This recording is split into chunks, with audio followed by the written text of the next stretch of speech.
Evening, everyone. My name is Jackie Rose, founder of Grieving Moms Finding Hope. Thank you so much for being here for this Worldwide Bereaved Siblings Month. This is an annual observance held throughout the month of November dedicated to honoring and acknowledging the unique and often overlooked grief experienced by those who've lost a brother and a sister. So you see my two smiling guests back here. So I just want to say that siblings are often the forgotten mourners, if you will. They're always in the background because all the spotlight goes on mom and dad, and for obvious reasons. And yet the siblings tend to not want to, you know, get anybody upset by bringing out their needs and their feelings and everything, and they also don't want to upset mom and dad even more. So it's a very interesting type of grieving. So for this month we want to validate the grief of a sibling. We want to raise an awareness of that and encourage support. And I always say, my own sons, and even the Warrens, Rick and Kay Warren, their other kids have been very private about the situation. And I respect that all the time, because it's like it's hard to talk about it, but yet there are people like my friends that are here. So welcome to Eric Close and his wife Carrie Close. And before I introduce them deeply, first I'm going to read this long list of accolades here that is from Eric. And then, by the way, some of you probably noticed this woman that is standing behind, always like silly. I don't even know how you two can function in the house together. It must just be a comedy show all the time with the two of you. Can be, yeah. So Eric Close was born on Staten Island, New York, which I didn't know. His father, Frederick Close, was an orthopedic surgeon, which I didn't know. His mother, Ava, was involved in the arts. He's the oldest of three brothers, and I'm the oldest too, as my family. It's a big responsibility. Eric began his screen career in the early 1990s after a modest stage work, including a theater production called The Rat Songs in LA. He gained widespread recognition for his role as an FBI agent Martin Fitzgerald in the CBS drama Without a Trace.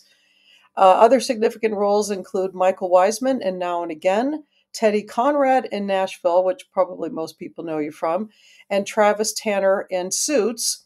And then American Sniper. My son just watched that. He said the other night, he's like, I didn't even know. And then the most recent, which I will try to see if I can show like a little trailer of the Christmas movie. If it's Hallmark, correct? No, That is no, all, it's just an independent film. oh, it Yeah. is an independent. Okay, Yep. well, good Yep. thing you said that. Which is all is Mary Bright. And by the way, I looked at it and I didn't realize what the woman was hitting the bushes with until I realized what was going on. So it looks like it's going to be. It is an amazing movie. So, and then behind him is like the support, the wife that always is doing all the things, but yet Carrie is probably more well known, Eric, in our community because of the beautiful jewelry that she has done for the grieving mothers. So Carrie has just been did a bunch, like what, Carrie, 35 necklaces for the last. 38 pendants I did. Yes. Oh my gosh, 38 pendants. And of course I've got, one of them on myself with my cross. In fact, I've got to give you my Randy's dog tag to get on there too. Oh, look at Yeah. you guys. I Oh, will very tell nice. you, she is so committed. She works so hard and just Hmm. literally prays over every piece.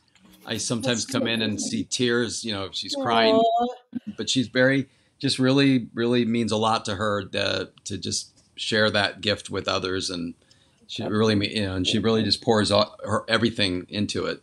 Yeah, she does. And the video that Carrie did for the moms that I showed at the retreat was so heartfelt. And like in this big room, we shared that video, and your face was probably as big as like a stadium in that room, Carrie. No, Oh, and everybody had tears and they were like, oh my gosh, she's so amazing. I'm like, oh yeah, you don't even know the half of it. So my main connection with these guys is that they are also affiliated with Crystal Peaks Youth Ranch, which is in Tumalo, which, by the way, Eric, I didn't know it was in a different time zone, but that's a whole other story. I know. there. That's just me being overly eager to be with all of you. So I jumped on Yeah. 2 hours ahead of time. I'm He's here, like, Jackie. All I'm waiting. I'm in the right. room. I'm ready to go. I was like, what's going on? I was like, I figured, but anyway, I'm so appreciative because you were excited to be there. So, I want to welcome Eileen and Tracy, and you guys will probably get into conversation. And I may not be able to catch all of you, but nonetheless, Eric is here to talk about the loss of his amazing brother Christopher, and the topic is love never ends. So there's a scripture in 1 Corinthians 13:8. It says, "Love never fails." Now here's the complexity, but yet the beauty of scripture. It says, "But where there are prophecies, they will cease. Where there are tongues, they will be stilled. Where there is knowledge, it will pass away." But what does that mean, Lord? So basically, love is saying it never fails because love is a true godly agape love. It never goes away. Hence, the reason why we grieve so much for our loved ones. But because basically, we won't have a need for prophets anymore when we get up there. We won't have to have speaking of tongues. We'll have the total understanding of everything we need to know. But the thing that is always going to be there is love. So, Mm. Eric, I have a couple of questions for you, and I know that you can be very candid. And what are you saying, Carrie? I was like, I want to dip because this is for him. Yeah. Because so I just wanted to pop in here. So I Yeah, don't you Are you can. coming? to Are get you going coming so far. back? No, I think I'm going to let you guys have your time. But I just wanted to say hi to all the ladies that come on, and Hmm. that I wanted them to see the connection that there's um, that Yeah, that this you guys are kind of that, stuck together, that we're Yeah, we connected in are. that Yeah. like peanut we're butter and jelly. and the two of us, like, really, this ministry of yours, Jackie, means the world to the two of us. I wanted Hmm. them to see that Yeah. this couple right here, who've each experienced grief in different ways, but mostly siblings and as a child. But to be able to make sure that your community knows that these are two faces that love them and are rooting for them and Mm, supporting you guys. Yeah. So I that just means wanted a you guys lot. to make And that connection. and even though, well, Christopher was Carrie's brother, and even though he was my Here's my brother. brother by family, they Yeah. were as thick as thieves. Let's put it that way. And so her loss was as big as mine. Mm. Yeah, oh, I'm sure. Yeah. I'm sure, and that's a beautiful thing. And Carrie, that goes deep because it's like to know the support that you guys have given us and being able to share means a lot, and that you guys are even fun. So and I need all the laughs that I could get. And by the way, Carrie and I are always on Marco Polo, which she's the only one I do Marco Polo with because she's no, no, it's true because you're Really? so animated and it's fun. So I'm waiting for one day you're going to be standing on your head or something. I don't know, but we Well, we're now that I know you like them so much, for sure, I'll take you along on all my weird adventures, Jackie. I If you even turned on invited me, I'm notifications. coming. Let's go. Okay, let's do it, Carrie. Makeup, All no right, makeup, whatever. you got it. Well, So God come bless back all of on you. and say hi. Enjoy your conversation. All All right. Bye. right, love you, Carrie. Love y'all. Bye. Bye. Okay. She's gonna go feed the horses. Yeah. Oh, there you go. Yeah. Let me say hi to Christy and to Debbie and Carrie and Linda. Hey, Carl's there. Yeah, is it? I think is it Carl or it is Carl, Carl. yeah, Carl Guilford. Yeah, we went to church together Oh, in. there you go. Yep. Oh, he's a grieving dad. Shoot, I didn't know that. No, it's so good that you joined. It's so good. Yeah. We were just saying earlier, Eric and I were talking about when you have a large community of people that you know, whether it's through, your career, Eric, or ministries and different things, it's like you know and you find out about so many tragic stories and losses. And I know that you've just had like what, 3 losses and maybe 11 total in the last month or Well, so. Saturday, Sunday was just 3 people in a row, and yeah, and when Carrie and I were talking, when you had invited me to come on, we were just, and that it's grieving sibling awareness. I was just thinking. I said to Carrie, I said, "Wow, it's not lost on me that just off the top of my head, I can think of 11 people that are close in my life, really Mm, close, even best friends who've lost siblings." And yeah. yeah, I mean, I counted off 11 without even really doing a deep dive, and I can name a lot more. So, Yeah, I am sure. I am sure. Well, blessings to all of those losses. And for all of you guys that are here, some of you, this may be the first week, the first month. I don't know how long it's been. We try to meet everybody where they are, but I just want you to know that we are called Grieving Moms, but we're finding hope. because we want you to find the hope in Jesus Christ to be able to carry you through that, and bringing on people that know and love him equally, such as Eric. And Eric's going to hopefully be able to try to help you fill in the gap, or maybe feel more comfortable if you're a sibling, to address this and to talk about it out loud, and just to know that, he has gone through that too. So how about if we start with, tell us a bit about your relationship with Christopher and what was so special? Well, the one thing I will say is that he was the third of the brothers three. So it's myself, my brother Randy, and then Christopher, and we were just really tight. All three of us were incredibly close. And I was thinking today, just thinking back on different memories, and we had these different chapters of our lives. There was the childhood time, and then the days we were in college, and then trying to start our careers, and then getting married and starting families. We just had these different chapters. And one of the things was I always remember thinking, because I was the oldest brother, I always felt this responsibility to want to protect my brothers Yeah. and protect Christopher. Um, and yet it was kind of funny. He always made me feel really safe. He was really incredible in the outdoors. He was a biologist, and he just was very, very comfortable.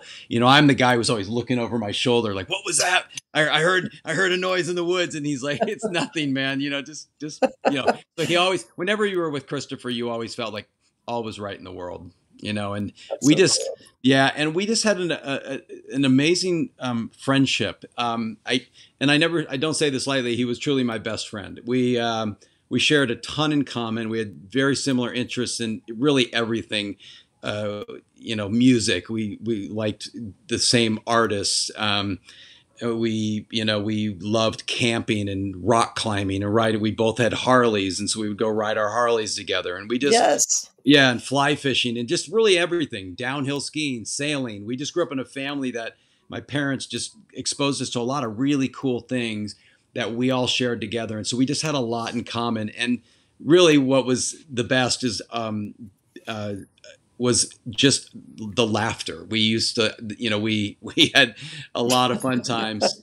But the greatest thing is, and on my desk, I don't have it with me right now, but on my desk, I have framed my baptism certificate, because that was an important day to me, but also was the day my brother and Christopher and I got baptized together.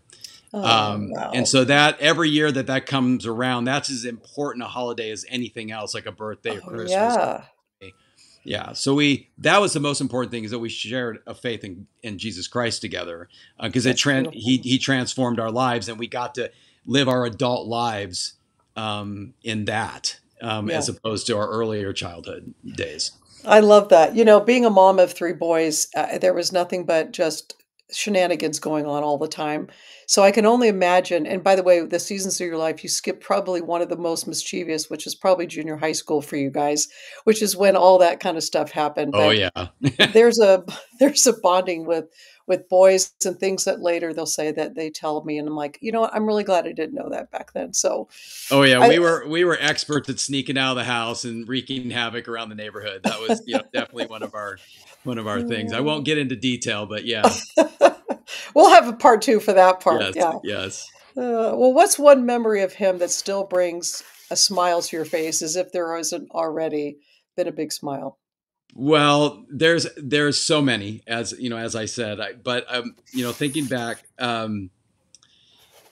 I would say, okay, so we were in Nashville. He had moved to Nashville with his wife and daughter, and so we were all there. My daughters were there, and his daughter, and we went out and we were driving around the neighborhood just having a good time, and we ended up in downtown Franklin, and there's a big roundabout in the center in town, the center of Franklin. If you've been there, people who would Uh-huh. know it. And it's like Bedford Falls, kind of like, out of It's a Wonderful Life. And so Uh-huh. we enter into the roundabout, and Christopher proceeds to drive around the roundabout 100 times.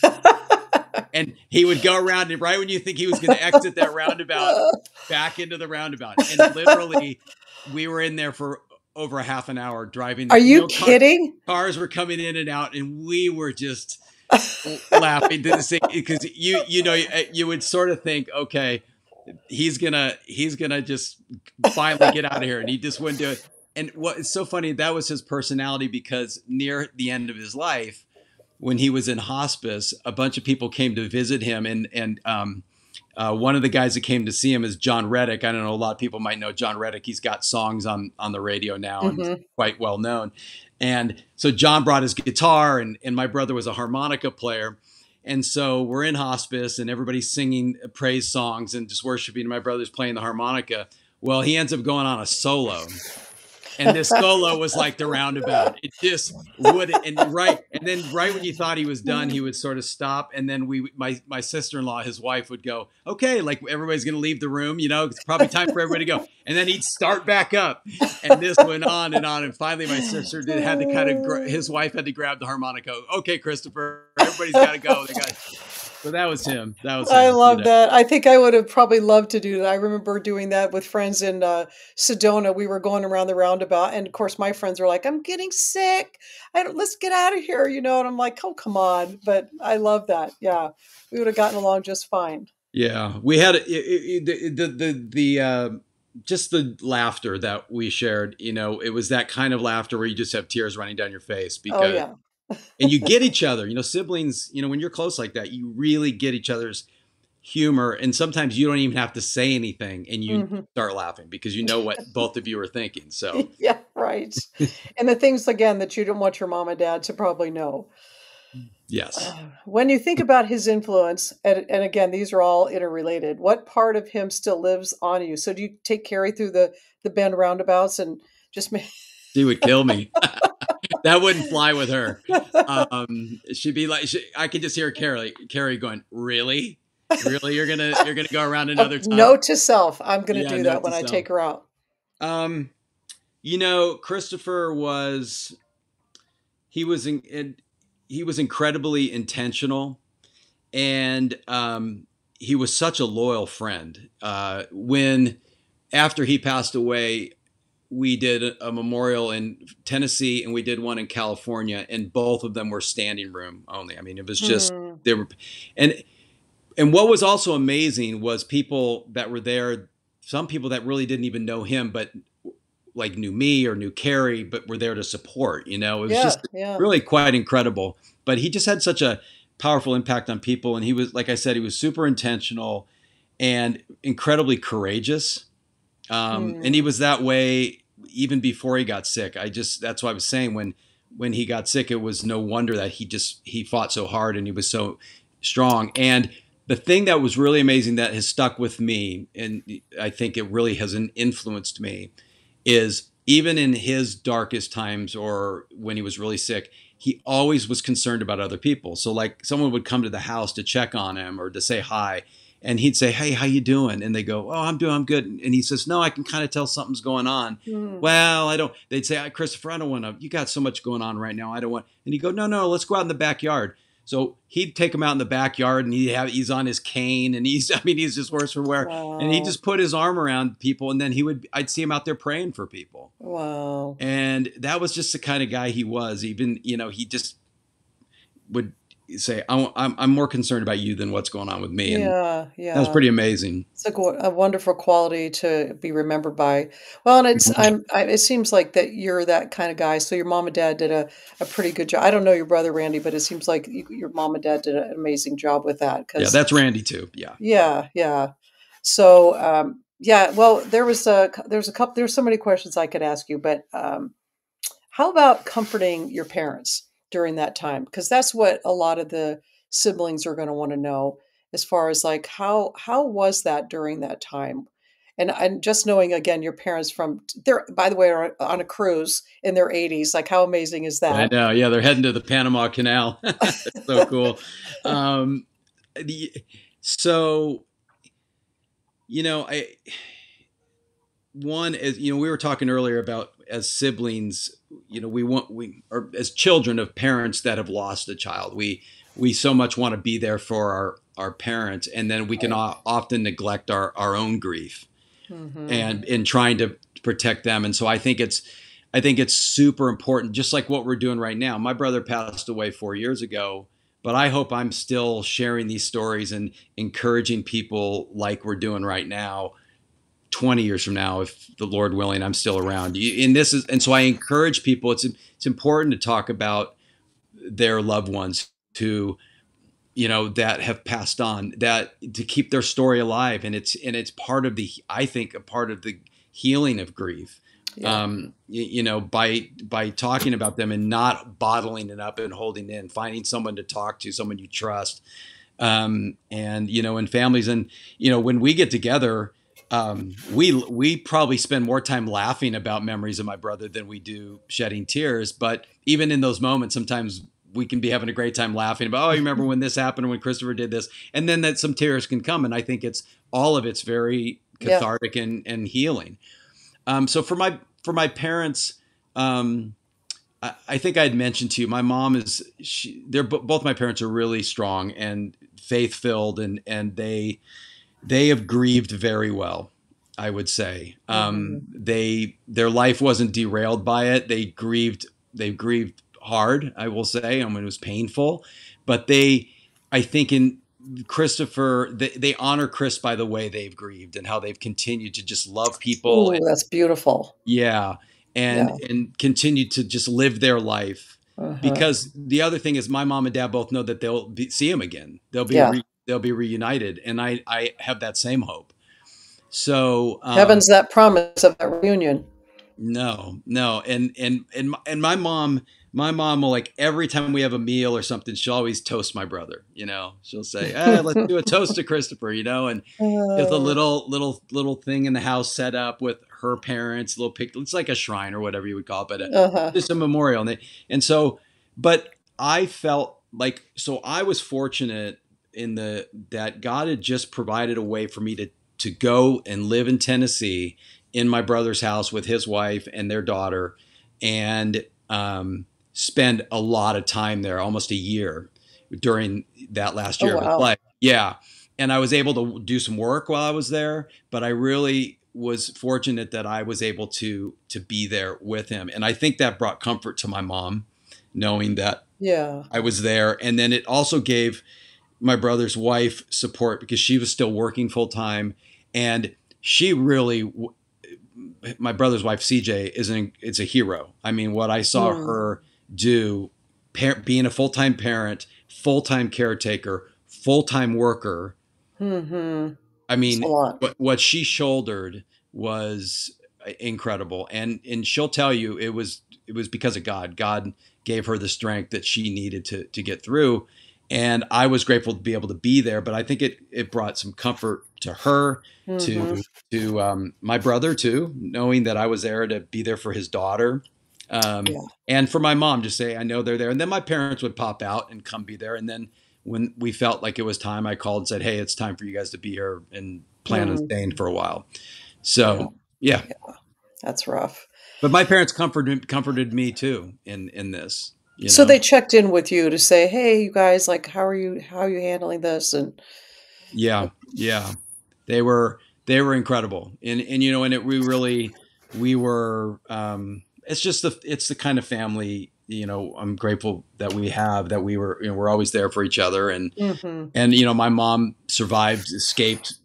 She escaped the war in Hungary and came to America and had to Wow. start over as a 12-year-old girl, 13-year-old girl, had to learn the language. And you know, Wow. so she's tough, and she's an incredible optimist. My mom, both my parents really are the kind of people that the cup is half full, not half empty. Yeah. Yeah. Yeah. That's a story. Wow. Coming over from another country, I know that's a lot. I know I Yeah. always look at my Italian relatives that came over. I was in New York and I saw like Ellis Island for the first time and it was just like looking at what they endured. The pictures I think was like a 3-month boat ride. And like talk about courage to come over and start a new life. That's pretty admirable as far as I'm concerned. Yeah. Yeah. I'm sorry. Go ahead. I was gonna go No, ahead. no. Did you have a squirrel moment, Eric? No, I was kind of jumping ahead, I think, and so No, no, I know no, you. it's okay. Well, okay, so here's one thing. I know that it's hard for siblings to ask for help. So you've got your immediate family. How And I can imagine I know the answer to this, but as far as like what encouragement could you give to the siblings that be watching this and say, hey, it's okay to tell people that you work with or your outside friends or whatever? Because I know that there's a lot of them that I've heard are very quiet, very confidential about their whole grieving process. What could you tell them and shouldn't be embarrassed about it, right? Yeah, the thing when someone gives you a gift and we say, "Oh, you didn't have to do that." Oh, it's that kind of Hmm. thing. And people basically really what we should do is just say, "Wow, thank you. This really means a lot. Mm, Thank you for thinking of me."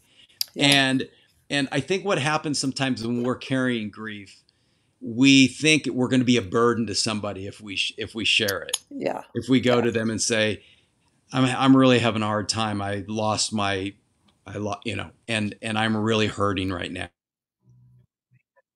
We think that it might turn people off, which is not the case at all. In yeah. fact, people actually really want to be there to listen and Hmm. just sometimes people will say things they mean well and they might make a comment that, Yeah, but that's just we're just trying our best to bring comfort to somebody. yeah, But I I think it is so important for us to share um, what's going on in those situations because it's real, and the truth is we all in this life will experience it.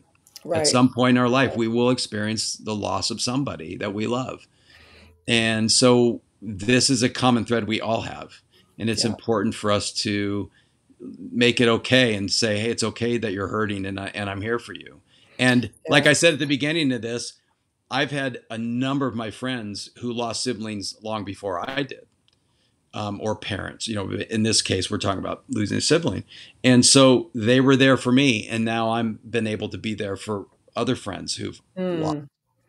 Well, Yes. and that's a good point because I know that, it's like, well, people, everybody's eyes are on you when you've lost a child, as if when you're the parents, and then also even as the siblings. And, Hmm. I always tell people we bring no scales to the table on how we've experienced death. I mean, everybody knows our tragic story about my son and trying to take his family to heaven and on and on. So, but it's like oftentimes they want to avoid bringing up the subject or whatever, or they're just really watching us, Eric, because they're like, how is he or she or their kids going to get through that?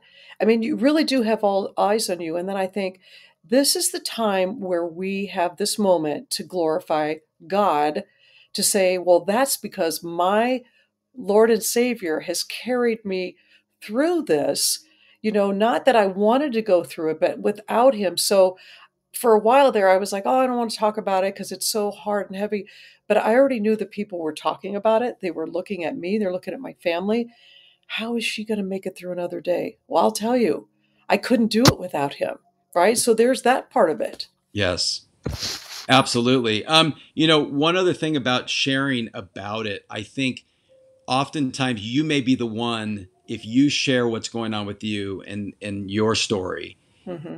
it can give someone the courage to open up. So, for example, I end up meeting lots of people on airplanes. It just happens to be one of my places of ministry, I guess, if you will. Yeah. I've flown a lot of miles. I've traveled this world, and I've had some absolutely extraordinary conversations.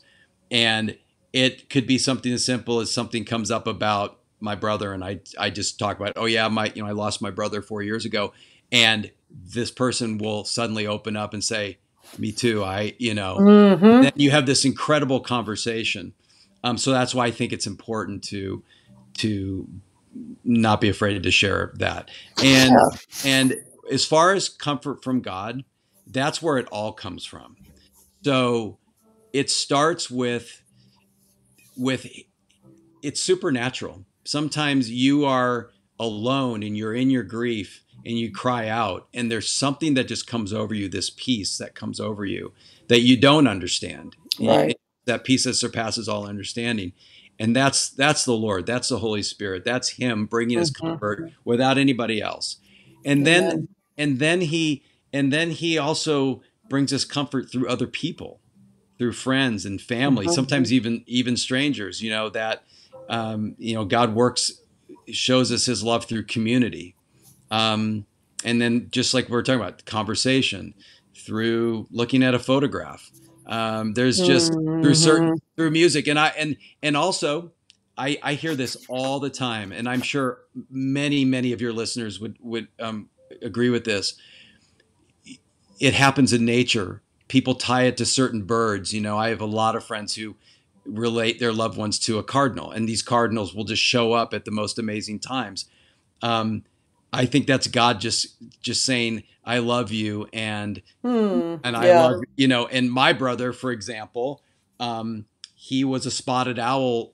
Christopher researched spotted owls for the U.S. Fish and Wildlife, and the most extraordinary encounters we've had with owls. It's just you can go, well, that's a coincidence, but there are these moments where you just think, why is this happening the way it's happening right Yeah. now? It's just beyond the regular other 364 days out of the year, but this one day when you just happen to all be together and you're talking about your loved one, and then this bird who you associate with just comes and flies and lands on the fence next to you and just stares at you, and you go, how is this happening? And this stuff happens. And then I also believe that God blesses us at times and brings us comfort through dreams. Hmm. I've had a couple of really extraordinary dreams about my brother. And whether it's just a dream or not, I thank the Lord. I say, Lord, if that's just a dream and I'm remembering my brother, but it was so real, like I could feel Hmm. his hand. I could, when he hugged me in the dream, I felt the hug. I said, thank you for that gift, because that just brought me That's right. some, some joy, and maybe even sometimes it's some tears too in my dreams. It's But like I'm a God grateful. Yeah, wink, you know? it He's like, is. it's God's like giving you one of these up there. Yeah. And thank you for bringing that up because I do hear that a lot. Like if it's a butterfly, a cardinal for sure, different things that will happen. And the moms will often ask, I'm like, 100% that's God just saying, I got you. Yeah, Yeah. I, everything's I gonna be mean, okay. I mean, it's, and it, it's in it, for some people, they may go, I don't really buy into that. But, we've just had these experiences where, there was last year, my mom and dad came to visit and they hadn't been here in a while, and they arrived and we went over to visit some friends. And as we're leaving their house, we see these birds. It's just about dusk, the sun had set, and all of a sudden we see these two birds fly into this old kind of dead tree across the street. And I said, wow, is that a hawk? We drive over there, and it's my daughters and my parents and Carrie and I. And we pull up and look up, and there's these two incredible owls just Oh sitting there. my gosh. So we talked to the birds for about 15 minutes and videotape and everything. And then my mom says, well, hi, Christopher, like that. And the owl poops. It was classic. We all laughed. We said, yeah, okay, that's funny. So And then that was probably yeah, your brother's sense of humor, yeah, right? yeah, exactly. Oh, totally. And so then we go home, and then the girls jump in the jacuzzi, and this was the following. No, it was that right when we got home, because we were only about 15 minutes away, and the girls start yelling at us to come out. We all go out on the back porch, and this owl comes and lands on the tree right over the jacuzzi. So we're like looking at this owl and we're talking, and then it just looks at us and flies right at us and right over our head. And this all Wow. happened within just a 30-minute period. And then you can go for months and never see an Yeah. owl. So yeah, Yeah. I just love that. And that's just, I think, God's love for us, just saying, hey, I love you. And I know that the owl makes you think of your brother. So here you go. Well, yeah, and they're nocturnal, so it's not like a common thing that you're gonna see all Yeah, out the in the time. daylight. Yeah, no, I know. It's Yeah. pretty wild. Is So, this your friend? hey, Uh, Carl. it's Yeah, amazing when that happens. yeah, I know. And I know Carl can hear me, and I'm so sorry that he's going through what he's going through right now. And it is tough and it's painful. So Yeah, I and love I'm you, glad brother. that you're Yeah. here, Carl and Tracy and Jill, Alberta, Lynn, Linda, Rochelle. A lot of these, some of these moms are my leaders, the courageous leaders of this ministry. And by the way, and I didn't tell you guys, of course, put your where you're viewing from as well as your child's name in there. We would love to be able to see that. Okay, I've got to ask you this, Eric. It's not in our questions, but I know it's not like you're going to be like, why did you ask me that? But I mean, in your career, what you do, so you come across a lot of people that are probably not Christian, right? As you're in the Hollywood scene or whatever. How has it been? They and sharing that? Has it been something you feel very free to do? Are you having to discern a lot of times, or they just know, hey, Eric's a believer. We don't want to talk about the Bible with Eric or whatever. Um, well, it's funny. I actually think in most circles it tends to be more taboo. Politics are more taboo than your faith. Ah, okay. So Yeah. yeah, it's like I find that people in my industry are pretty open to. Uh, I think they're respectful of people's Oh. faith. I just worked on this movie, All Is Merry and Bright, and there were a number of people in the crew that are Christians, including myself and people in the cast, which was really wonderful. But there were people on the crew that weren't, and that were devout in other religions, and so it opened. It provided opportunities to really have some in-depth conversations, and gave me the opportunity to share my faith with them and ask Wow. them questions like, how do so what in your faith, how do you see Jesus? What is, and so it Uh-huh. really opened some really cool doors. And when we built that trust, then I was able to say, well, I I hope you do get to know the Lord. I really do hope you get to Mhm. know. And so we got to have these great conversations. So, but I have found that people um, have been really receptive. And for me, it's always been, I was always thinking, Lord, just, I want to be a good example, not just talking like, oh yeah, I'm Mhm. a Christian and having the bumper stickers or whatever. But when I'm on set, how do I conduct myself? How do I reflect Christ on set? And then at the same time, doing the best job I can in my role. Because Mm. for people who've seen my career, they know there's some roles I play that are they're they're savory characters or unsavory. I mean, and Yeah. those are fun to play. And my job is, the Lord's given me these, I guess, these abilities to do what I do for a living, and it's my job to try to be excellent at that. Hmm. That's part of my responsibility with those gifts, if you will. But also while I'm on set, in between scenes, or if I'm directing, how do I treat other people? How do I conduct myself? Because I hope that someone, and it's happened where people will say, "Hey, something's different about you. Tell me about that." Or Mm. they find out about my brother and they see that there's still joy in my heart, even though I'm sad Yeah. about missing my brother, to still have joy. How is that? And then I can tell them, well, I know I'm going to see him again. What do you mean by that?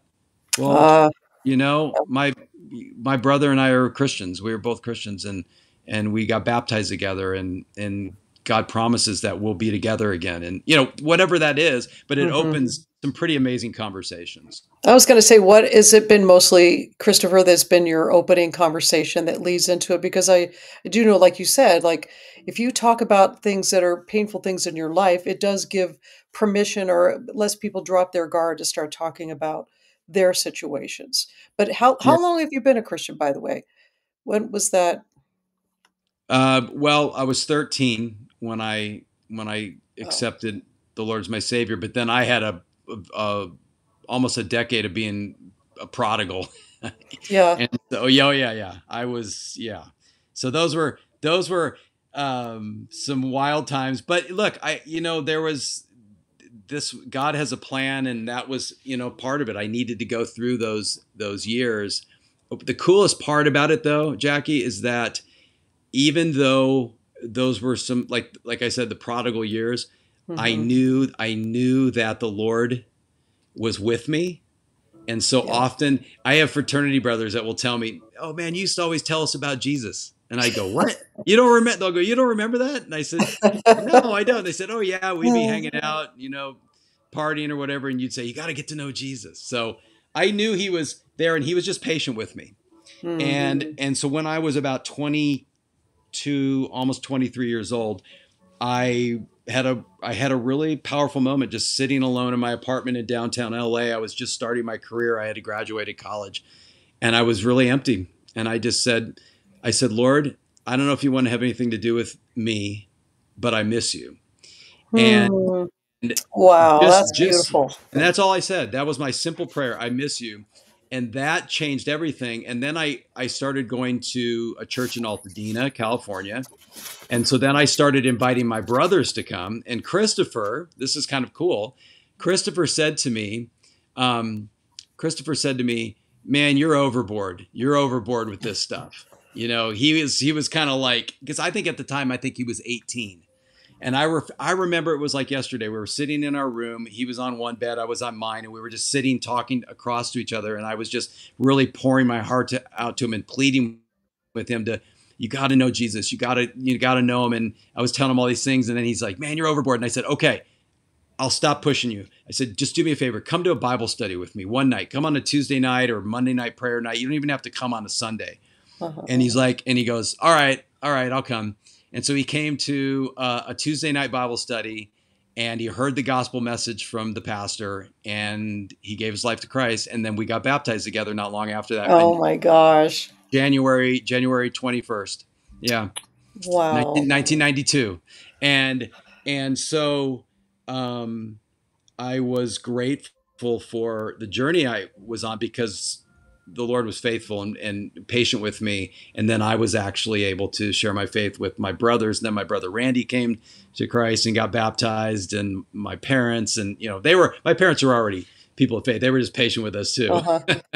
Well, I mean, see, So, that's great because you were the oldest brother, and so they were following your lead. I mean, that's kind of how Randy was. He was the oldest brother, and he'd say like, "You dummies need to go to church." That he was he stuff like that to them. And now yeah, looking back, they were like, "Yeah, he always did tell us that." So, I will tell you that, and I tell everybody this, it is the greatest decision I've ever made in my life. Is hmm, and it doesn't mean that life is not hard. It that's right. life is it is really hard. I mean, everybody here, including Carl, just listen, has we have hardship, and really there's so many different challenges. Yeah. But I cannot imagine going through life without God in my life. I just cannot, because I know what it was like when I was trying to do life without him. Hmm. And navigating grief, navigating joy, job decisions, marriage, all these things, raising children, every aspect of life is so much better and so much fuller and richer, I even agree. in the darkest of times with God. And I just can't encourage people more to just not give up and trust that God really loves them and wants to be in relationship with them. Yeah, and I 100% echo everything that you'd say because so many times people said, "Aren't you mad at God, because he, took your son or this happened at this level and how come, all that." And there's so much mystery to God we don't know. But in Yeah, the end, I always say, you know what? My God, our God knew when this happened to my son and so many of these other women and in your life that we were going to be ambassadors for him. We were going to join the army. We were going to go into the trenches and we were going to talk to people, have that courage, which courage, by the way, that COUR means of the heart. Because I look at somebody that's courageous as the one that shares depth from their heart and talks to people about the trials that they have gone through. So, yeah, I mean, yeah, seriously, all glory to you, Father God, because honestly, when I look at these women, Eric, and these retreats I go to, and I can watch the transformation just happening, the Holy Spirit just give them that life again. hmm, That's that one day, ladies and the guys, whoever was watching, you're going to realize when you sign up and just say, the God that can move mountains, I'm going to have that faith, small as a mustard seed, and I'm going to follow you because guess what? Otherwise, there's no plan for your life. He's got the plan that you need to adhere to, right? yeah. And you had brought up, it's hard for uh, siblings to express their grief, and I would encourage the parents to to take note of that, and in their own grief to remember that they're the sibling of their child, um, is hurting too. Yeah. And so I think it gives opportunity for us, and it doesn't even have to be words. It's literally just an arm around or just sitting next to somebody Hmm. and letting them know that you're with them. Yeah. It's my friend Josh just wrote a book called the power of with. It's basically just being with um, someone else. And What a great title. yeah, yeah, it's called With changes everything. And he's walked 5,000. He's taken 5,000 walks with teens. He's and here in Bend, and it's all these experiences he's gained from just walking with them and just being with them. And Wow. and sometimes never saying anything, just listening. And so it's like sometimes the best thing is not to say anything and just Hmm. I remember, tell me if this is true, but Kathy came over when you were in the midst of what had Yeah. happened, and Yeah. she just put her hand on you, Yeah. on your back, and that was it. Yeah. And, Sitting and Shiva, that whole yeah, sitting Shiva, the Jewish yes, tradition still carries on to this day. Just somebody's presence, just don't come in and expect anything. Just sit there and be with them and pray over them. That's all yeah, you have to do. yeah, Yeah, good point. Yeah, very good point. I'd like to know more about this guy. It's like he's locally in Bend. yeah. And I also met your friend Josh Mondragon. Yes. Yeah, What a small world. I know. We were at the Marine dinner the other night, the 250th anniversary, because I he's a mean, this Marine. is a town of 100,000 people, and I yet know. the circle. In fact, I just found out that Allie, that you know from the ranch, also knows Josh. Yeah, it So is such a small world. And it gets smaller the more you put yourself out there to just meet other yeah, people, not be afraid to, open up a conversation and try to get to know somebody. So and you and I'm, Carrie are going to go swing for the king, right? For his ministry. yeah, yeah. We were going to do that, but we didn't get a chance this time. But yeah, he's recruiting us. Yes, I will pay big bucks to come and watch that. I have two left feet. You're going to get some good laughs. But Well, do you mind if I see if I can try to show a clip of this movie? Because I know I want. Are you going to do like a special screening here in Bend, or? I don't know if they're going to do one. I would have to find out from the producers, which would be really cool. I would love it. And you know what? Actually, there's some really important messages in the movie that this group could relate to. Okay. I don't want to give anything away, but yes, there's some powerful moments in this movie. It's a comedy, but there's some really serious subject matters in it that they deal with, and so Yeah. it's really done well. The director Corey Edwards did a phenomenal job. Well, I'm sure that if I asked everybody, they would be like 100%. Yeah, let's see it. But so, Father God, please let me get this up because when I do screen share, sometimes it is just not happening. So we're gonna make that happen right now. Okay, I'm excited. I bet. Okay, can you see it, Eric? No, Okay, here, let me pull it up. Let me make there myself now I small. see. Yep, there we go.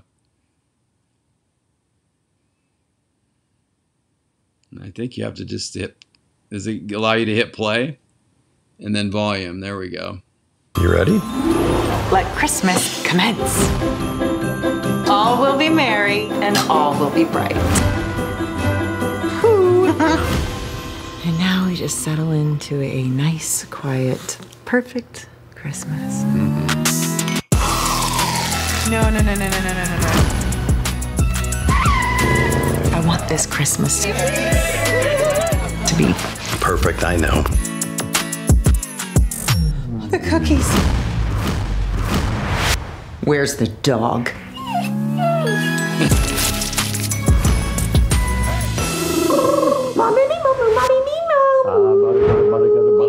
Whoa, good morning. We're going back to bed.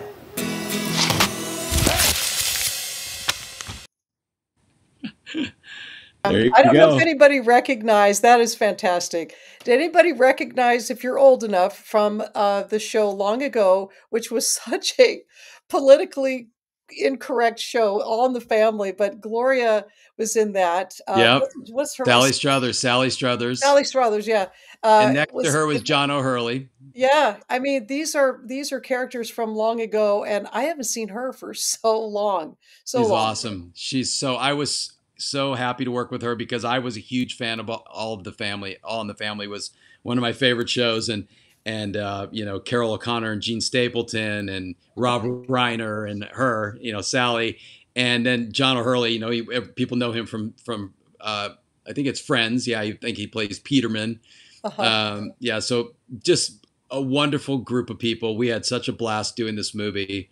And if you don't catch it in theaters, it'll be out on streaming eventually. And I think it'll be a Christmas movie that people will go to watch every year because it's a really a sweet movie, and I was really honored to be a part of it. Yeah, it looks super fun. And I know that in the past, like with the Mulligan, Eric has had like a special screening for friends that were in the area here that we got to go see and throw popcorn and do all the stuff with him in there. Okay, so I have to ask the question because, you're the guy that's in a world that none of us really know. So what is and then I'll let you go. What is the best conversation with someone that we would all know in Hollywood, so to speak, that you're able to talk about Jesus, if any?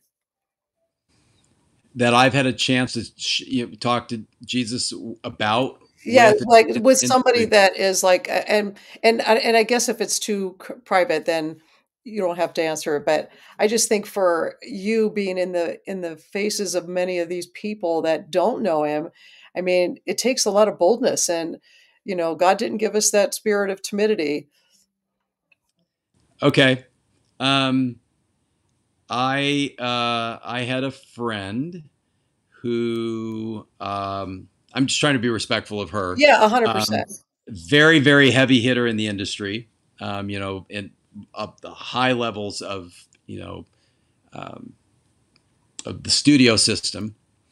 And one Christmas, I ended up giving her a Bible with her name on it, and just encouraged her to get to know the Lord because she was on she had been open about her journey of faith, and I was, because our kids knew each other quite well, and I considered her a friend as well. I just thought, this would be a great opportunity to, Mm, as she's diving into her faith, to give her the Word of God to, wow. and so that was, I think, one thing that I would say. But I'm pretty open about my faith with everybody. I'm, and it's not like I walk right up to somebody and say, that I'm working with, and go, "Hey, do you know Jesus?" I mean, there's people that are so good at that. Yeah. That's not me. But I usually, so there's an actor I worked with. He and I have been friends for over 30 years. And he reminds me, there was this time we were at a party, at a network party where the network, CBS, ABC, Right. NBC. We were at a big network party in Hollywood, and he and I bumped into each other, and we just started chatting. And in the conversation, I said, "Well, because I'm a Christian and this and that," and I was talking, and he told me later he thought, "Man, I want to be." I want to be that way. I want to be able to just be open about my faith in an Uh-huh. industry where you think people are going to be like, "Whoa, whoa, I don't want to have anything to do with that Christian guy." Uh-huh. And I just decided in the beginning that, and I don't always do this, so I don't want to sound like, there's times where I chicken out, and I don't, Sure. I don't say something when I think, why didn't I say something about, you know, my faith? But I really, from the beginning of my career, um, I wanted to be open about my faith, and not be ashamed of that. Hmm. And and if someone didn't want to hire me because of it, God's more important to me than the job. Well said. Well said. That is a man of faith right there. That Yeah. actually was going to be a question because I bet there's been roles that have been a little bit in the gray area where you're like, Hmm. I don't Yeah. want to be associated with that. Yeah. So here's the thing on that. And this is a long conversation, but I I God is in the story business. God, I mean, look at the Bible. Yeah. His Bible is full of stories. We learn about life, about Yeah. ourselves, and through story. And And through the and biblical characters' mistakes. yeah, and yes, and huge mistakes. Hmm. Huge. Um and so I try to look at every script and find God in that script, something in the script where there's some sort of redemption. Even if I play a character that is a flawed character, I want to understand why they are that way. But also Yeah. at the same time, I look for some sort of redemption in that story. Whether my character ends up, if I play a bank robber and my character gets arrested and ends up Hmm. getting caught, right?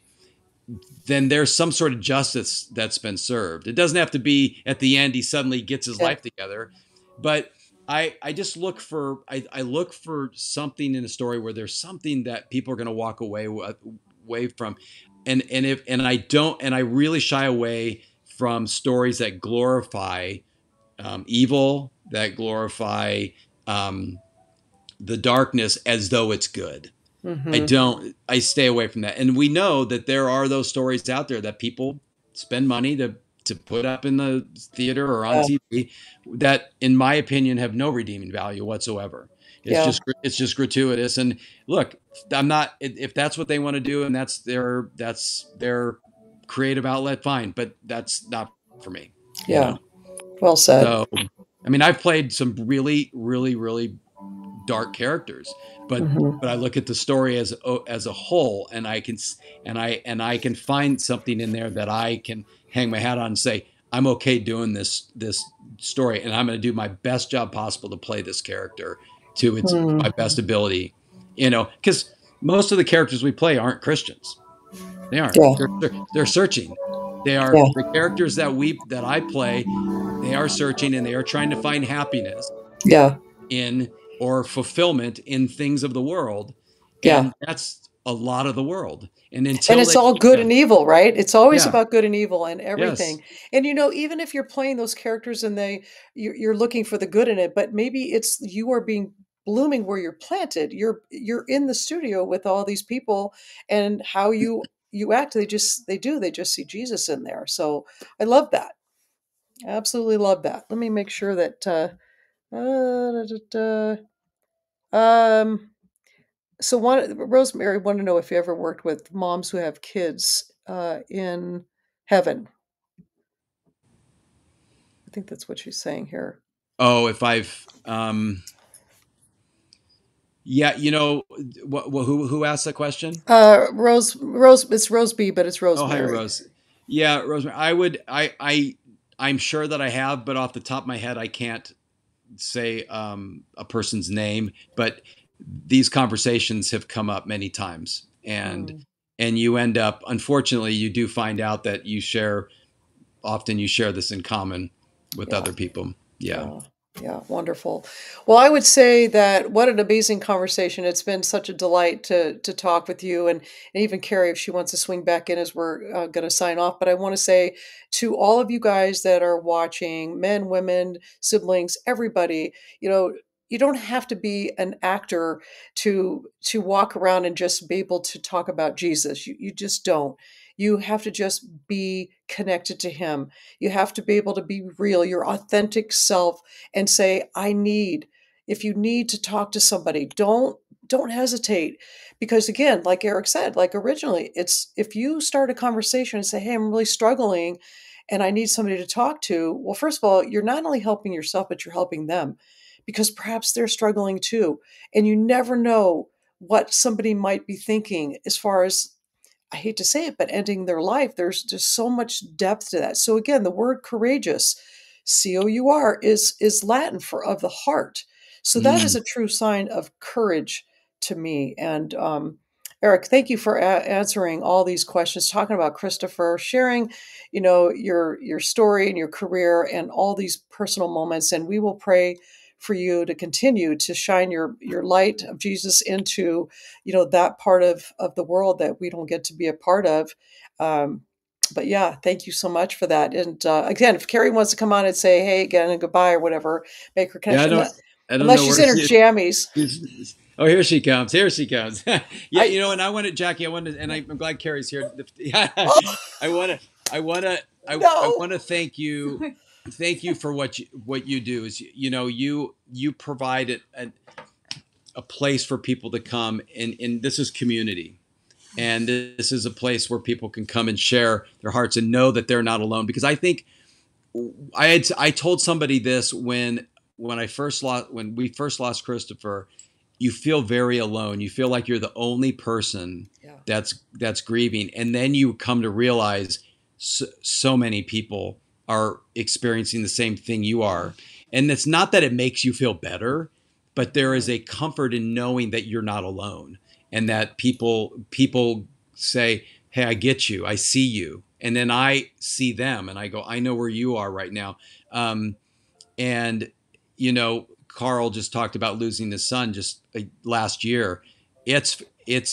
I know where he is because it's fresh, and so we are, we're there for each other. And so I'm so grateful that you're doing this and that you're bringing people together. Honestly, it is. Thank you, and it is totally an honor for me. Did you actually fall when you were going to sit down?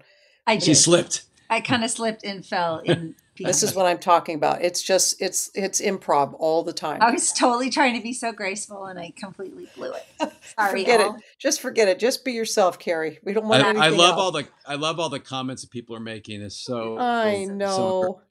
They're seriously. I wish that you guys could meet. I wish you two could have been a fly on the wall, or just even in that room in Phoenix, Arizona. Because honestly, like I've said this every time, and then we'll go. I promise. But No, this is good. If people walk, these women walk in this room. Some of them just don't even know one person, one soul that walk in. The local people that showed up from Phoenix don't know anybody, and they're kind of their heads down, they're cowering, they're sitting alone in a corner, they're very quiet, no smiling. And by the end of the retreat, God shows up and shows off, and these ladies are exchanging phone numbers and they're laughing and they didn't even want to leave. Because why? It's community. Look at, I love my necklace, says Linda. That's so cool. It's like, so it's amazing for me to have the honor, and I mean that, and I always get all sappy, but to have the honor of watching that happen. Yeah. Because then I also think about like my Randy, and I just think, I miss him so much, but what God has been doing because of this has just been incredible. And he chose me, goofy me, like, and Carrie knows that goofy part of me, but I just am so honored to be able to be a part of it, because I've got the bestest friends ever, including you guys. So look at all these love in my necklace comments. Hey, hi, Diane. So Yay, cool. I so love it. Glad. But So you guys are a glad. blessing, and you guys are literally, they're 20 minutes down the road. And I know that Carrie and I are going to ski. Eric, of course, you're invited to do that. But you said you have 2 left feet for dancing. Well, not skiing. Oh, you have 2 left feet for well, skiing? skiing, I can bicycle, but there's something. But Carrie said she's going to show me. Yeah. I'm just not that great with that. We'll go. We're gonna have fun. So yeah, I'm super excited to get up there this year. We need snow though. Yeah, it's coming. It's coming. Yeah, it's starting to get cold, and yeah, I'm excited. I love winter. So yeah, I know. Are like, oh, I know. Hey, can you guys tell them what I usually say at the end of my show? Is that just tell them they're going to be okay. Yeah.